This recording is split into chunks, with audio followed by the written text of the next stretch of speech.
Sistem pertahanan Israel kembali gagal mencegah drone milik Hizbullah pada Kamis 25 Juli kemarin.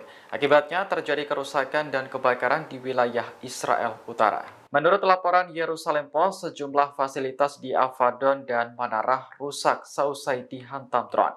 Sementara itu, kebakaran melanda kawasan ladang pertanian di Galilea. Militer Israel mengaku telah berusaha mencegah drone Hizbullah, namun gagal. Sempat ada laporan 10 orang terluka akibat terkena puing-puing. Namun pihak militer membantah laporan tersebut. Pasca serangan drone, petugas pemadam kebakaran Israel langsung terjun ke TKP untuk memadamkan api. Sumber utama militer Israel mengatakan bahwa drone Hizbullah menjadi masalah besar bagi sistem pertahanan udara bertingkat. Pasalnya, senjata itu berulang kali sukses menyerang wilayah utara.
Download Tribun X sekarang, menghadirkan lokal menjadi Indonesia.